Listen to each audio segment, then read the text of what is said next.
পরের অঙ্কটি দেখো, এখানে রয়েছে 101,001.01011, এটা ইকুয়াল টু বার করতে বলেছে। তাহলে এক্ষেত্রে আমরা কি করবো, 101,001 এটা ইকুয়াল টু কত হবে, 1 ইন্টু 1,00,000 প্লাস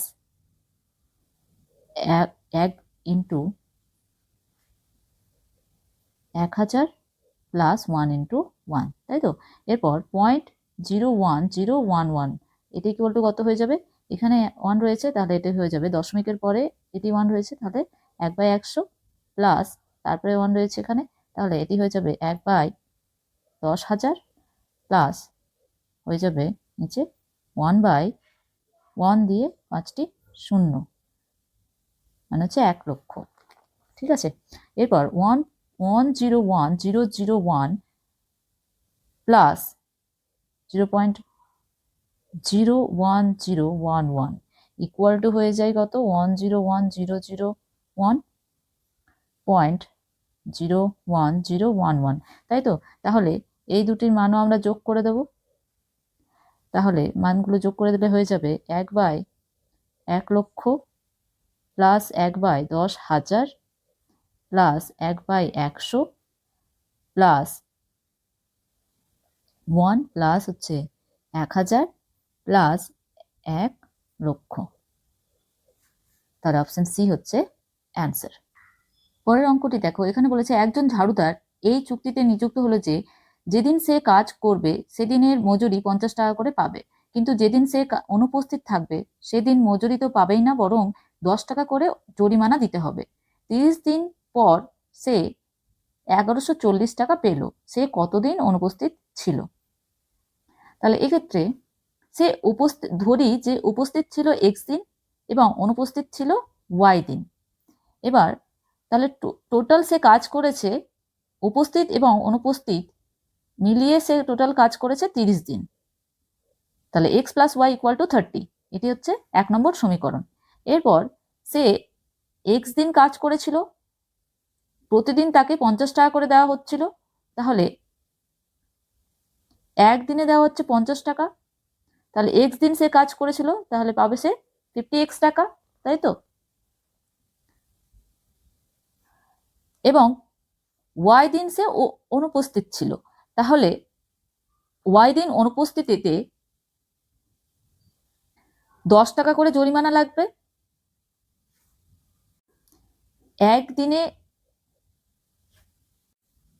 একদিনে তার জরিমানা লাগে 10 টাকা, তাহলে ওয়াই দিনে তার জরিমানা লাগবে 10y টাকা, তাই তো।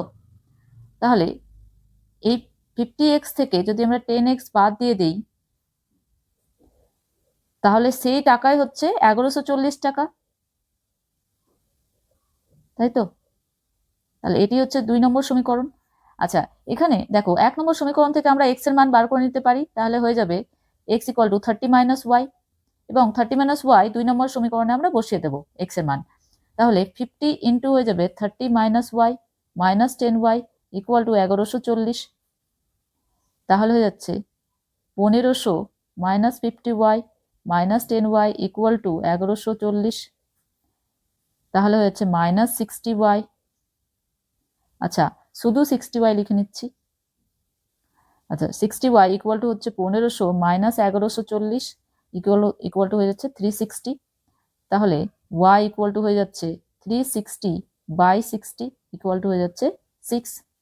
আমাদের চেয়েছে যে সে কতদিন অনুপস্থিত ছিল, তাহলে আমরা ধরেছিলাম যে y দিন অনুপস্থিত ছিল, তাহলে y হচ্ছে 6, তাহলে 6 দিন অনুপস্থিত ছিল, তাহলে অপশন ডি হচ্ছে অ্যান্সার। পরের অঙ্কটি দেখো, এখানে বলেছে x এবং y এর দূরত্ব 270 কিমি। সকাল 9টায় a x থেকে y এর দিকে এবং b y থেকে x এর দিকে যাত্রা শুরু করে।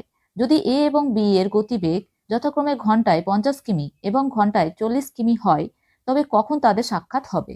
এক্ষেত্রে ধরি যে মোট দূরত্ব d সমানই হচ্ছে 270 কিমি, এবং এর গতিবেগ ভেলোসিটি va ইকুয়াল টু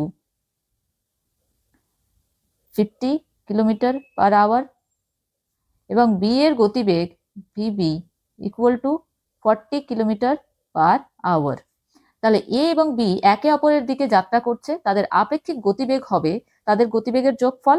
তাহলে আপেক্ষিক গতিবেগ হবে গতিবেগের যোগফল, তাদের গতিবেগের যোগফল। তাহলে হয়ে যাবে 50 প্লাস 40 ইকুয়াল টু 90। ঠিক আছে, তাহলে সাক্ষাৎ হওয়ার জন্য প্রয়োজনীয় সময় তাহলে টি। তাহলে মোট দূরত্বকে আপেক্ষিক গতিবেগ দিয়ে ভাগ করলে পেয়ে যাব টি, দূরত্ব বাই গতিবেগ। তাহলে দূরত্ব হচ্ছে 270 বাই গতিবেগ হচ্ছে 90 ইকুয়াল টু হয়ে যাচ্ছে 3।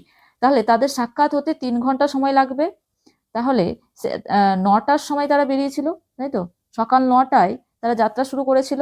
তাহলে প্লাস 3 ঘন্টা, তাহলে হচ্ছে দুপুর 12টা। তাহলে দুপুর 12টায় তাদের সাক্ষাৎ হবে। তাহলে অপশন হচ্ছে বি অ্যান্সার। পরের অঙ্কটি দেখো, এক্ষেত্রে 0.088 ইকুয়াল টু আমরা এ ধরে নেব এবং 0.099 ইকুয়াল টু আমরা ধরে নেব বি।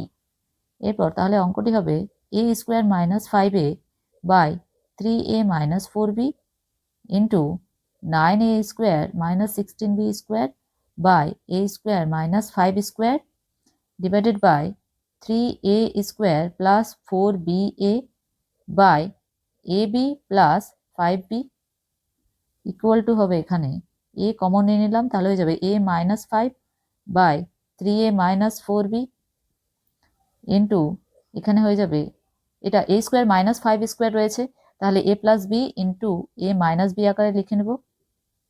আর উপরে হয়ে যাবে 3a স্কোয়ার, আচ্ছা 9a স্কোয়ার রয়েছে মাইনাস 16b স্কোয়ার রয়েছে, তাহলে 3a, আচ্ছা 3a এর স্কোয়ার মাইনাস 4b এর স্কোয়ার লিখে নিতে পারি, তাহলে a square minus b square হয়ে যাচ্ছে। তাহলে a plus b into a minus b হয়ে যাবে, তাহলে 3a plus 4b into 3a minus 4b। এরপর ভাগ রয়েছে, তাহলে একে গুণ আকারে লিখবো, তাহলে উপরে হয়ে যাবে b into a plus b, a plus 5, b common নিয়ে নিলাম এবং যেহেতু ভাগ আকারে রয়েছে তাকে আমরা গুণ আকারে লিখবো, তার জন্য নিচের সংখ্যা উপরে চলে যাবে, হর উপরে চলে যাবে, লব নিচে চলে আসবে। তাহলে এখানে আর উপরে 3a square plus 4b a রয়েছে, তাহলে এখানে আমরা a কমন নিয়ে নেব, তাহলে হয়ে যাবে 3a প্লাস 4b।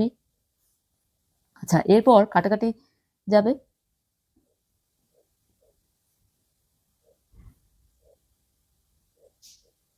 তাহলে শুধু শুধু বি রয়ে যাচ্ছে। তাহলে বি ইকুয়াল টু আমরা জানি কত, 0.099। তাহলে অপশন এ হচ্ছে আমাদের অ্যান্সার।